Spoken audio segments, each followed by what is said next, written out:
What's going on, everybody? I'm your host, Ben Ballion, back with another episode of the Sports Pod.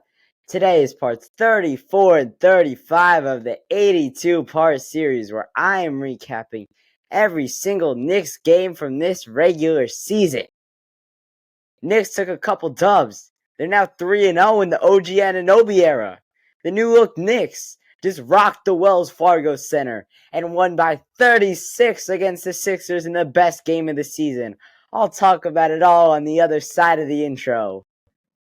For three, bang! Iguodala to Curry, back to Iguodala, up for the layup. Oh, blocked by James. LeBron James with the rejection. That ball is out of here, out of here. Jumping right into the episode. A big win last night down I-95 in Philadelphia in the Wells Fargo Center, where Brunson, Hart, Dante DiVincenzo, and Ryan Arcidiacono, who got in the game last night because they were winning by so much. A place where they all played their college ball at Villanova, at least some of their home games. And last year, when Josh Hart was traded to the Knicks, I don't know if it was at Wells Fargo Center or Villanova's other arena, but that's where Jalen Brunson was when he found out that Josh Hart was traded to New York and he would be teaming up with his former college teammate. And they tag teamed the Sixers last night, 128-92. The Knicks win. Brunson with another stellar performance, 29 points and 13. Actually, no, not 13 assists in this one. That was against the Bulls. In a part of two back-to-back games where he had 27 assists combined between the games. That was against the Bulls, and then against the Timberwolves, where he had a career-high 14 assists. But in this one, Jalen Brunson dished out 2 assists, but 29 points. And Josh Hart with a true J. Hart performance. 15 rebounds and 10 points. And a plus 46 in the box score. What a performance from Josh Hart. I mean, plus 46 is huge. You don't see that every day. From Anunoby, plus 20. Plus 37 from Grimes with 19 points. And 8 rebounds. Everybody played well. And we did all the little things well and all the big things well. I don't know if there was anything that we didn't do well in this one. There was one sequence in the third quarter where Brunson got a steal on Embiid, went down the court on a fast break and laid it home. And the next possession, Isaiah Hartenstein got the block on Joel Embiid. Quentin Grimes in the fast break and won. This Knicks team went down to Philly, and they showed who is the better team. The Knicks are better than the Sixers, I think. And it's because of Anunoby. He is a difference maker on this team. We're still waiting on that third scorer and that other superstar. But Anunoby has fit in really nice. And he would fit in well with any team. But the Knicks especially. Because he is a true New York Knick. RJ Barrett, we drafted him and we developed him. But he didn't fit Knick culture as well as OG Anunoby does. And with IQ, he embodied a Knick. It's tough for him to go. I'm still upset about that. And he had a 40-point performance in his second game as a Raptor. So shout out to IQ, my favorite Knick, and one of my favorite players in the league still, even though he's gone. But it's still Knicks country. And we're looking good tonight. We're up 20 again against the Washington Wizards. This OG Anunoby trade might turn out to be one of the best things that the Knicks could have done this season. They had to shake things up a little bit. And it was time. It was time for a change. And the Knicks made the right move. And it's come out that the Pacers were also interested in Anunoby. And that makes me even more happy that we got him because they don't play defense. And if they got Anunoby, that would be a lot of defense for them. And that would help them a ton. But he came to the Knicks. He plays in New York. And one of his other former Raptors, Precious Achiuwa, a good game for him as well. Only 3 rebounds. He did have a 3-pointer in the corner. And I'm starting to like his game. He's wearing Quickly's the number 5. So you got the jersey up there. I feel like I point that out in every episode. I don't know why I keep doing that. But Achiuwa, in 13 minutes, he's not getting a ton of minutes. But I mean, Hartenstein, he went crazy in this one. He had 35 minutes. Another huge game on the glass. It wasn't even a huge game for him on the glass. Only 6 rebounds. But it's the 17 points that I care about. It's the 2 blocks that I care about. It's the 2 steals that I care about. Isaiah Hartenstein is somebody that can walk in free agency this year. Isaiah Hartenstein is looking to prove himself. He's looking to get a big deal and go to a place where he can be the starting center on a team. And I would love for the Knicks to re-sign him. I think he's fitting really well in New York, a great backup to Mitchell Robinson. And he does pretty much what Mitchell Robinson does. And he scores more, which is huge. Fans are saying that we should build an Isaiah Hartenstein statue outside of the Garden. That I thought that was funny. And because he's really stepped up in Mitchell Robinson's absence, and it's been huge for us. It might be the main reason why we're at 20-15, looking to go 21-15 tonight. Now we're up only 14. The Wizards looking to make a comeback, but I don't think it's gonna happen. We're a way better team, and this is the first episode I'm making since the All-Star ballot voting first returns have come back. I just want to say that it is criminal that Julius Randle is not in the top 10. Kyle Kuzma and Mikal Bridges are ahead of Julius Randle in All-Star voting. Brunson's at number 6. He should be at number 4, at least, maybe number 3. Halliburton and Trae Young this season, and he should be close to Trae Young. Knicks fans, we need to vote. We need to get Julius into the All-Star game. Come on, he deserves it. So does Brunson. These guys have been playing so well almost this whole season for Jalen, and after that first rough stretch where he was still recovering from his ankle surgery for Julius. These guys should both be All-Stars and should both be All-NBA players. OG's gonna make an All-NBA defensive team. I think that's guaranteed. And he's one of the first legit wing defenders we've had in quite some time. The last Knick to make an all-defensive team was Tyson Chandler in 2013. That's a while. It's over 10 years now. But I think OG is going to do it and finally bring that back to New York. Something Julius has been talking about bringing to New York as of late. The Larry O'Brien Trophy. The NBA Finals. If the Knicks win the NBA Finals, I would be so happy. I don't even know what I'd do for that. That would be amazing. I've never experienced a championship out of one of my teams.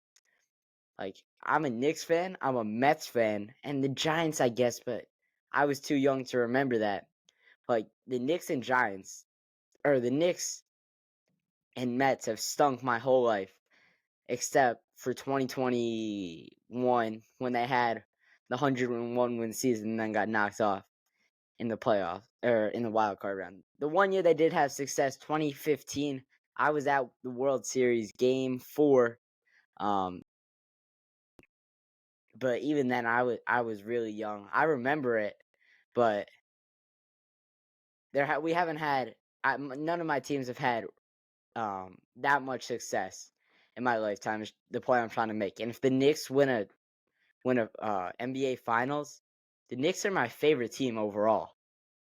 If they won an NBA Final, I I would be so happy, and I would remember it forever.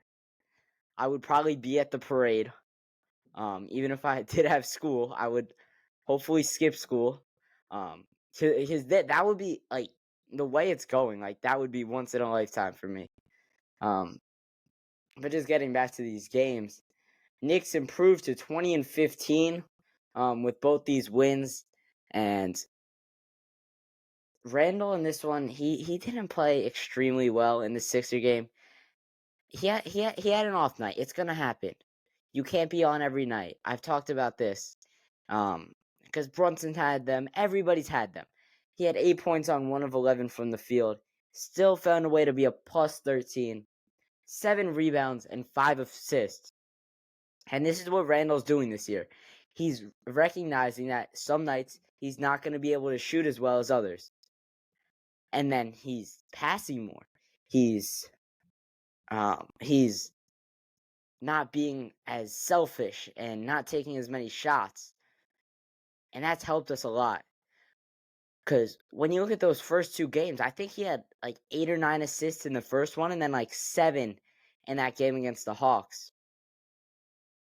which was their second game and their first road game of the season and their first win of the season. But yeah, Randall, I think he's been a lot. I think he's improved this year. And same with Brunson. Brunson's definitely gotten better. But Randall, I think he's gotten better. But this game, and I just want to talk about the Bulls game for a second because I want to show that one a little love too. Not as much because it wasn't as impressive of a win, but because the Bulls, they're not that good. But in that one, Julius Randle with 35 points. And as the Knicks had to take a lead in the fourth quarter, because the Knicks were losing this game at the half. The halftime score of this game was 55-51. And I was nervous because the Knicks were playing horribly. But in the second half, they turned it around. And as CP the franchise would say, it was a tale of two halves. The Knicks ended up winning this one 116-100, powered by another huge Julius Randle performance, and the first time all year that Randle and Brunson have both scored 30 points. And Randle called Alex Caruso too small after he got an and one late in the game to seal the deal and make sure there was and sealed and put his foot on the Bulls' neck, made sure they weren't coming back. He finished it, and that's what he's been doing. He's been closing games out, and that's what stars do. They finish the job. Now he's got to do it in the playoffs. He hasn't proved himself in the playoffs yet. We'll see. We're not even in the playoffs right now. We're a 7 seed. But like I said in the last episode, the Knicks have a weaker strength of schedule this month, and this is the month that I expect them to start chipping away at that 3rd, 4th seed. Like this winning streak could potentially last until they play Denver, and they've killed Denver. The last 2 years. Last year they were 2-0 against them, and I think they beat them this year. No, they haven't played yet. Well, last year we beat Denver twice, so I'm not that worried about that game. Obviously, it's gonna be tough with Jokic. He just hit an incredible game winner over the Golden State Warriors. But he's really good. He's probably the best player in the NBA right now. But I think we can, I think OG can play defense on Luka, slow him down, and I mean not stop him. He's still gonna score a good amount of points. Because Luka always kills the Knicks. Last year he had that 60-point triple-double in the overtime game that they played Christmas time. And then they have Memphis 2 nights later. So that's going to be, if they can win those 2 games, which I think they have a chance at, they have Orlando. Orlando. I think we'll be good against Orlando also. And then we have Houston, Washington, and then IQ and RJ will make their return to the Garden, but they're not beating the Knicks, the Raptors. And then you have the Nets. So this winning streak could go for potentially 1, 2, 3, 4, 5, 6, 7, 8 more games before they play the Nuggets and then the Heat. I think we can pull off, and we're already going to be at 4. So this could be a 12-game winning streak right here. And the last time we made a trade, it was for Josh Hart. And what we do after that, we went on a 9-game winning streak. So let's top that, OG. Let's top that New Look Knicks. It's your time now. We run New York. The Nets just got fined $100,000 for load management. This is our city. And the Knicks took over the Wells Fargo Center last night. You heard chants of "Let's go Knicks" in that arena. And you always do. Because the Knicks fans are always traveling. And they're always in their other arenas. Knicks are way better than the Sixers. They could beat them on any given night. And imagine if we had Mitchell Robinson in this one. Imagine what Joel Embiid would have done then. Huh? I hate Philly teams. The Eagles always kill us. The Phillies always kill us. But the Sixers are where we get our get back. And the Philly fans are even worse. Always trash talking. Always being just Philly fans. It's just Philly fans. They're in a category of their own. But yeah, this win streak could definitely go on for at least another week. It's gonna be tough. Yeah, it's gonna be about a week probably before. Well, it's a week before, almost. It's 5 days before the Dallas game, and if they win that, then it'll be a week until the Memphis game. And then after the Orlando game, then they get another couple easy wins. But Alperen Sengun from the Rockets is actually really good, and he's like a mini Jokic, not as good by any means, but still a talented player. And he's turning into the leader of that team. The Rockets they've been better this year. They're still not as good as I thought they were gonna be. I thought I mean they're the 9th seed. That's actually where I thought they were gonna be. I thought they were gonna be 6 to 10. So yeah, they're about what I thought they were gonna be at 17 and 16. But the Lakers in a similar spot to where they were last year, under 500 and out of the play-in tournament. They made a couple moves at the trade deadline, more than a lot of moves at the trade deadline, and got to the Western Conference Finals. I don't know if they can do it again, but they're in a similar spot to do that. The Warriors, Clay is washed. I don't want the Knicks to trade for him. I've heard a couple people say that. But the Grizzlies have a chance of getting back into it, I think. They're 13 and a half games back of the 1 seed, but only they're only 3.5 back. Or no, they're 5 back of the 10 seed. But Ja has been playing really well, and they've been winning a good amount of games. The Spurs could be so much better, but they don't give Victor Wembanyama the ball. They could do so much more, and they could be a competitive team in the league. The Suns at 8, they're a mess right now. Nobody's been able to stay healthy and on the court.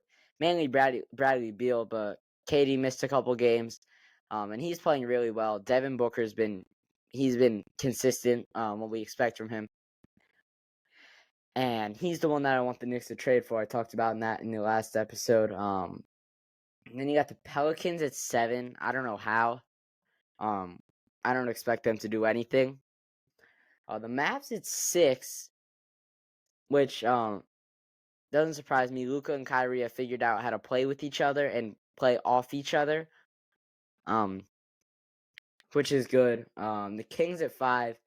I like them. They took the Warriors to 7 games last year and lost. But I think all their young talent is still learning and still figuring out the playoffs. So I think they'll be good. The Clippers finally in that 4 seed where we thought they were going to be last year. Everybody's been able to stay healthy, and everybody has contributed. Paul George, Kawhi Leonard, Russell Westbrook, James Harden. After that rough start to the James Harden trade, they've played really well. They're on a 5-game winning streak right now, and they're threatening to do more. The Nuggets at 3. I always trust the Nuggets. Jamal Murray and Jokic are both veterans. They're both proved. They both have success in the playoffs, so they can always do something. They're kind of like the Chiefs right now in football, who have the 3 seed but didn't have as good as the year they did last year. Like last year, I think they were the 1 seed. They went on to win the Super Bowl. The last year, the Nuggets were the 1 seed, went on to win the NBA Finals. Now this year, they're not having as good of a year, dealing with injuries and less talent. And the same thing with the Nuggets, and now they're the 3 seed. So that's actually a pretty similar parallel. Also, if there's like background noise, it's snowing, so I don't know if there is gonna be any background noise. But if there is, that's what it is. So I can't really do anything about it. Then at 2, you got the Oklahoma City Thunder. They're young. I think they'll be okay in the playoffs. I don't trust them to make a deep run. Maybe they'll be a second round exit, but they are a really good team right now. And then at the top of the West, a team that the Knicks just beat, the Minnesota Timberwolves. And if you remember a couple months back, before the NBA season started, I talked to Keith McPherson on this podcast. And I asked him a question. What team do you think is going to be a surprise team and take a big jump this season? Now, who did I say? The Minnesota Timberwolves. I'm not trying to brag or anything, but that was a pretty good prediction. I thought I knew Ant was going to take a big jump this year, and he's definitely done that. Now, if you take a look at the Eastern Conference, because the Western Conference is filled with good teams, but I think the Eastern Conference has less of those teams, but those teams are stronger. The Celtics, best team in the league right now, 27-7. The Bucks at 25-10 are right there. And then the Sixers at 23-11 are kind of where the drop off starts. Not really, but then that's where it starts. And then you have 1, 2, 3, 4, 5 teams, actually 4 teams tied for 5th place. The Pacers are at 20-14, but then the Heat, Magic, Cavs, and Knicks are all at 20-15. So that's going to be tight all the way down the stretch of the season. I don't expect that to change very much, except for the Knicks. I expect them to jump into that Pacers spot at the 4 seed, just because they've had an incredibly tough schedule so far. Not that they're like 10 times better than these teams. Obviously, they're better. But it's just showing how much better they are and how the schedule is going to impact how much they win. But then you have the Nets and Bulls and Hawks and Raptors, who I think are the next tier of Eastern Conference teams. And the Nets at 16-20, they had a good start, but they've kind of fallen off.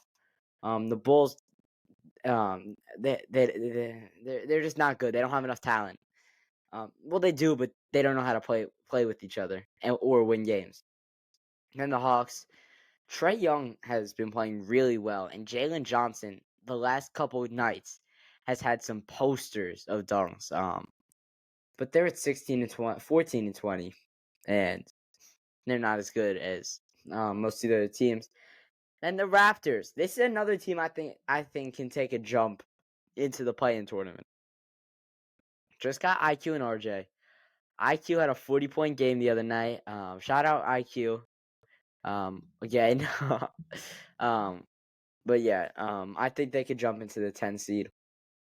And then here's where we get to the teams that just shouldn't. They don't have the NBA talent. The Hornets, Wizards, and Pistons combined for 17 wins this season. The Pistons carrying the load with 3 wins.